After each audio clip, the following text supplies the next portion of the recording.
Hello guys. तो title और thumbnail देखकर तो आपको पता चल ही गया होगा कि ये वीडियो किस टॉपिक पे बनी है। आज था मेरा CUET का पहला एग्ज़ाम एंड ऑल्सो ये मेरा फर्स्ट एवर एंट्रेंस एग्ज़ाम है। तो पहले तो मुझे बहुत ही ज़्यादा डर लग रहा था। आई वॉज जस्ट वेटिंग कि मतलब एक दिन तो मेरा CUET का एग्ज़ाम हो जाए, पहले दिन थोड़ा एग्ज़ाम फेयर कम होगा। एंड आज था मेरा बायोलॉजी का एग्ज़ाम और मैं हूँ यहाँ पे भी अपना एक्सपीरियंस शेयर करने के लिए।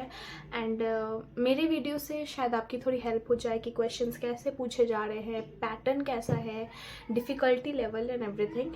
तो लेट्स डिग इन। तो सबसे पहले मैं ये बताती हूँ कि पेपर जो है वो जो आ रहा है आजकल, मतलब जितने भी शिफ्ट्स का मैंने सुना including my shift, easy to moderate में ही है। ज़्यादा टफ पेपर नहीं है गाइज। मतलब अगर आपने पढ़ रखा है तो NCERT बेस्ड है, मतलब NCERT के बाहर तो बिल्कुल भी नहीं है। एंड NCERT से भी लाइक मतलब अगर आपने पढ़ रखा है तो आप आंसर कर दो, कितना कुछ टफ क्वेश्चन नहीं है। और कुछ कुछ क्वेश्चन तो मतलब ऐसे होते हैं ना पैराग्राफ वाले, कि मतलब जो पैराग्राफ दिया रहता है उसी में क्वेश्चन का आंसर रहता है। मेरे तो ऐसे 6 क्वेश्चन आए थे एंड लिटरली मतलब मैं यहाँ पे क्वेश्चन देख रही हूँ और बगल में पैराग्राफ है और उसमें आंसर लिखा हूँ। Like what is this. ठीक है, तो मतलब वो तो फिर एकदम ट्रीट क्वेश्चंस थे कि भाई ये क्वेश्चंस तो मतलब फ्री के नंबर काइंड ऑफ। अब आती हूँ मैं चैप्टर्स में। तो सबसे पहले मैं बता दूँ मेरे जो शिफ्ट में सबसे ज़्यादा चैप्टर से क्वेश्चंस मुझे दिखे वो थे इवोल्यूशन से थे। इवोल्यूशन से बहुत सारे क्वेश्चंस आए थे गाइस। मतलब उसका वो कन्वर्जेंट डाइवर्जेंट ये सारी चीज़ें, होमोलोगस एनालॉगस ये ऑर्गेन्स, ये सारी चीज़ें ज़रूर पढ़ के जाना। इससे बहुत सारे क्वेश्चंस पूछे गए हैं। एंड ऑल्सो दैट मतलब इवॉल्व कैसे हुए हम लोग, जो भी हम लोग का साइकिल लाइक होमो सेपियंस बने, तो सारे जो ड्रायोपैथिकस ऑस्ट्रेलोपैथिकस सारी चीज़ें, ये सारे इनके ईयर्स पढ़ लेना। एंड इनको मेरे को आया था सीक्वेंस में इनको अरेंज कर, मतलब सीक्वेंस में अरेंज करना कि सबसे पहले कौन आए थे, फिर कौन आया, एंड फिर लाइक लास्ट में होमोसेपियंस आए तो उसके बीच में मतलब बेसिकली अरेंज करना है। और मैं बताऊँ तो वो ड्रग्स वाले चैप्टर से भी क्वेश्चन थे, जो ड्रग के बारे में आपको मतलब पढ़ लेना सारी चीज़ें, उससे भी क्वेश्चंस का मतलब 2-3 क्वेश्चन तो दिख गए थे। इवोल्यूशन से भी मुझे 5 क्वेश्चन तो दिख ही गए होंगे ओवरऑल। एंड मैंने सुना था कि बाकी शिफ्ट्स में रिप्रोडक्शन से बहुत चैप्टर आए थे, मेरे भी आए बट उतने नहीं आए। लाइक ऐसा नहीं कह सकती कि बहुत सारे क्वेश्चन आए, बट हाँ क्वेश्चंस थे। रिप्रोडक्शन और रिप्रोडक्टिव हेल्थ से क्वेश्चन थे। एंड फिर वो जेनेटिक्स से भी क्वेश्चंस थे मेरे शिफ्ट में। मतलब 3 क्वेश्चन होंगे, 3-4 जेनेटिक्स से भी क्वेश्चंस थे ओवरऑल। मतलब ऐसा कोई chapter I don't think so था जो कि टच नहीं था।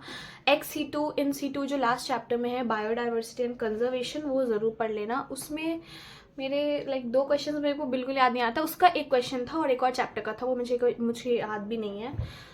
सो या लास्ट चैप्टर अच्छे से पढ़ लेना, मतलब सारे ही चैप्टर्स पढ़ लेना बेसिकली मैं अगर बोलूँ तो। बिकॉज ऐसा कोई गारंटी नहीं है ना कि मतलब अभी आपके शिफ्ट में क्वेश्चन जिस चैप्टर से ज़्यादा आए दूसरे शिफ्ट में भी वैसे ही आएंगे। It's not necessary. तो मैं बस बोलूँगी कि ज़्यादा टफ क्वेश्चंस थे नहीं, इजी क्वेश्चंस थे। मैंने 2 क्वेश्चंस छोड़े एंड हाँ कुछ कुछ में मुझे डाउट था, but I was like 80-70% sure कि मतलब ये आंसर हो सकता है, तो मैंने उसमें टिक लगा दिया था लाइक तुक्का you know. But let's see, let's hope for the best. And बाकी आपको बस प्रिपेयर करना है। आप प्रिपेयर रहोगे फिर कोई दिक्कत नहीं आएगी वहाँ पे। मतलब लाइक जो मेरा सेंटर पड़ा था वहाँ पे उसका अरेंजमेंट्स भी मुझे अच्छा लगा, कुछ ऐसा दिक्कत नहीं हुआ, ना ही कोई सिस्टम में प्रॉब्लम हुई, सब चीज़ अपने टाइम पे था। बट हाँ सेंटर पे जाके बहुत देर तक रुकना पड़ा था, लाइक 45 मिनट्स में वहाँ बैठी रही। फिर एग्ज़ाम स्टार्ट होगा तो आपको टाइम का पता चलेगा नहीं। बट या that's all for the video. And अभी मेरे फिजिक्स और केमिस्ट्री के एग्ज़ाम बचे हुए हैं जो कि 28 को है। नाउ लेट्स सी उसमें क्या होता है। एंड बायो तो मेरा अच्छा ही गया है। Now let's hope for the best. So yeah that was all for the video. अगर आपको जानना है कि मेरा ओवरऑल जर्नी कैसा होगा CUET का एंड उसके बाद कॉलेजेस, जो भी मतलब जो भी कॉलेज मिलेगा, college life and all, so you can follow me for that. And या ऑल्सो आई वॉन्टेड टू से जो लोग मेरे चैनल पे नए हैं मुझे ज़रूर सब्सक्राइब करना if you like my content. And if you want further more contents like this, और जो भी आपका फीडबैक है लाइक मेरे ओवरऑल वीडियोस पे या इस वीडियो पे, तो आप मेरे को ज़रूर बताना, मुझे बहुत ज़्यादा इंटरेस्ट है जानने में कि where I am lacking and all. And yeah that was all for today.